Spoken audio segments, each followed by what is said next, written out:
It's all fun and games till someone gets shot. Even though some fighting games are struggling, this really is a second golden era, and what I would call it is a golden opportunity. These fighting games have the potential to go ultra viral and bring in a whole new player base that way. In one of my previous videos, we talked about an essay that was written very perfectly, and it explained why simplifying gameplay isn't the best way to go, and adding content, real content to the game, is the better way to go. And when people think about like games like Tekken 5 and whatnot, they refer to the content that was there. So fighting games need to really bring that back to this era. I think Tekken 8 is doing a good job with the content it's offering, but it needs just a little bit more and a constant stream of it. Season 1 had the right idea. They gave us photo mode, a free stage, and they gave us story DLC. We haven't seen that kind of support for Tekken 8 since Season 1. We would love to get some of that in Season 3.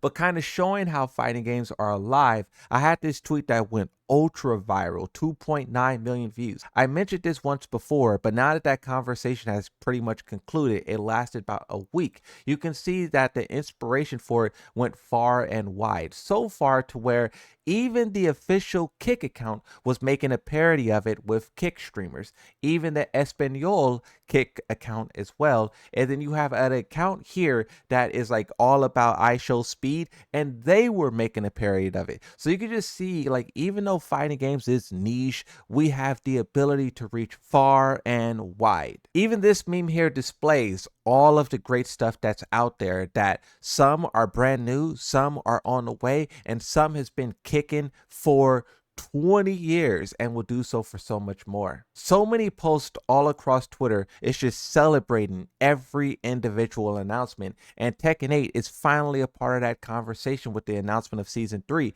but also they have to stick the landing because a lot of people are very skeptical about back to basics, and for good reason. So many of these fighting games have just crossed over their 30th anniversary, and they're kind of entering a new era for the first time ever, with fully let going of their arcade roots and embracing the online era. One thing that I did want to mention as well, and this was a insane but also incredible story. Fighting game community raises $57,000 to support detained player Ludwig. This person is a longtime commentator. They also participated in games like KOF, Tekken 8, Street Fighter, but I guess somewhere, somehow, they were taken into custody by ICE. You know, that's a big thing going on in America right now. I won't dive too deep into the politics. The story is crazy, but the good side of it is his teammates took to social media. They started a GoFundMe, and they're trying to raise money for lawyer fees and for him to fight the battle and get out. Over 1,000 people donated.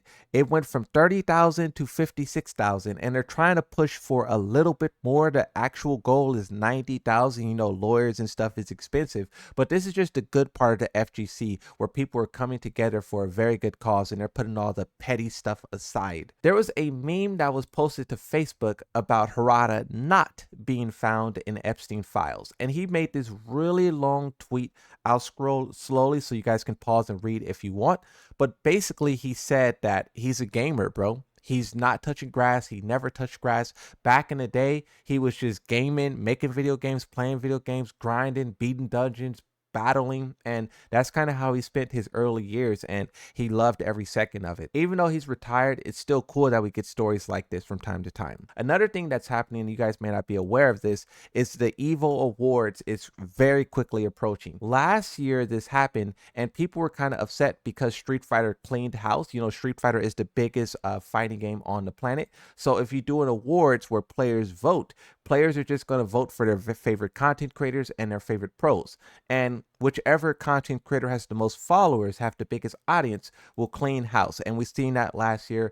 All the other fighting games was very upset because it basically was just the Street Fighter 6 show, and every other fighting game barely got anything. Like Tekken, I think, won one award. So if Tekken, which is Street Fighter's biggest rival at the time, only wins one thing, you know none of the other games stand a chance. I see them posting all of these different categories that they'll be giving out awards for. People are very excited for it, but I hope they address the criticism of last year where only Street Fighter was truly able to win. While we're also on the topic of EVO, Saudi Arabian now owns 100% of EVO. Once again, I won't dive into the politics, but a lot of people are upset. Some people kind of are happy because this means more money. You know, the Saudis like to throw around a lot of money. Money equals entertainment. That's what they're after. We'll see what this means in terms of the future for EVO. I'm sure with Saudi now owning it, there'll be like 5 of them a year. Fifth one will probably be in Saudi Arabia itself. But I thought you guys should know about that breaking development. One thing that I want to highlight as well, and this is something that happened at the start of season 2, but with how chaotic it was, we kind of lost track of this whole thing. But you have this clip here that goes back to the Anna bug slap. Basically, Anna has this thing where she can slap a female character, and if she doesn't finish the string, they can do the slap back to her. At the start of season 2, when Anna was put into the game, the glitch made it to where male characters can do it too. And since it was a glitch, you were able to break it and go into more parts of Anna's move list, and it got really crazy. I'm sure you guys remember. But when the character Raven got involved, Raven did such a thing to where when he pretended to shoot the rocket that Anna has, his shadow clone comes out, and his shadow clone performed the move of Bob and Kunimitsu. So this very early on, even though I made a video and I kind of highlighted it, it's I guess didn't get highlighted enough because it was kind of a confirmation of season 3 DLC. We just were so caught up with complaining about balancing in the game. Now, something else that happened is this collaboration between Fatal Fury and Street Fighter. You know, these guys exchanged a couple of characters. It's working out very well in Fatal Fury's favor because their characters are transcending. Terry and Mai, they're legendary. But they did this collaboration here where they are putting 2 outfits into the game, Luke and Jury.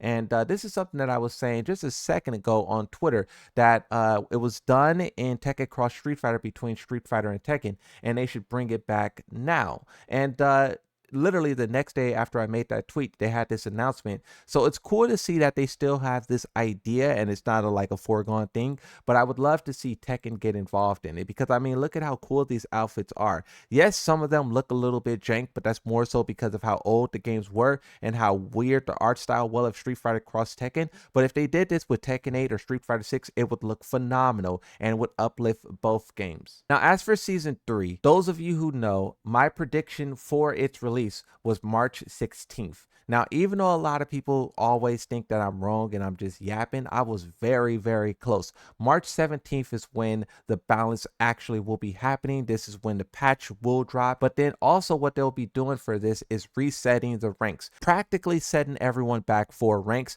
more or less. We'll find out more details later. And then Kunimitsu will be releasing in a separate update after the fact. One thing that I will highlight is generally how the pro players feel about the GOD plus ranks. Personally, I feel like it adds to inflation and it adds to the long wait times that the pros experience. But when I go into their chats and I ask them how they feel about it, they all generally say it's not that good of an implementation. But here's a tweet from Arsenal Ash where he says, in Tekken 8, what's even the point of having so many God of Destruction ranks when you rarely see a GOD 4 and everyone is round 2 to 3? I also remember in Tekken 7, pro players talked about having a lack of motivation when they play rank, and a lot of people are saying instead of adding more ranks, how about you make it to where you can death match each other and God of Destruction rank, and maybe the person who loses that death match gets demoted and then they have to work their way back up again. Something, I don't know. Players are just throwing around ideas because the current system is a little bit not working, let's say.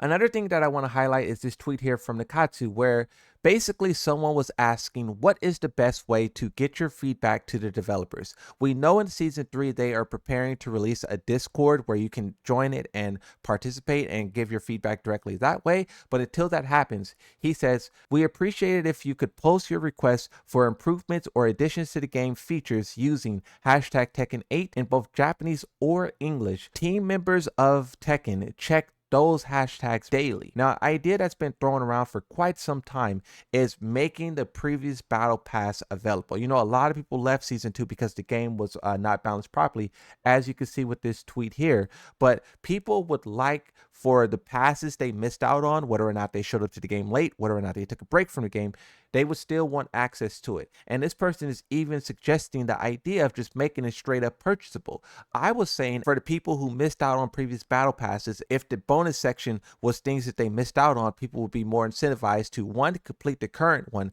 but then two, strive for more and get the ones that they missed out on. Another thing that I will highlight is the second anniversary campaign is like a 5-week event. The first week has concluded. The second week is currently going on, and it will conclude in a couple of days. So go to Tekken 8, go to the shop, and make sure you get all of these because it is free and it will expire very soon. Thank you for watching. Like, subscribe, and bye-bye.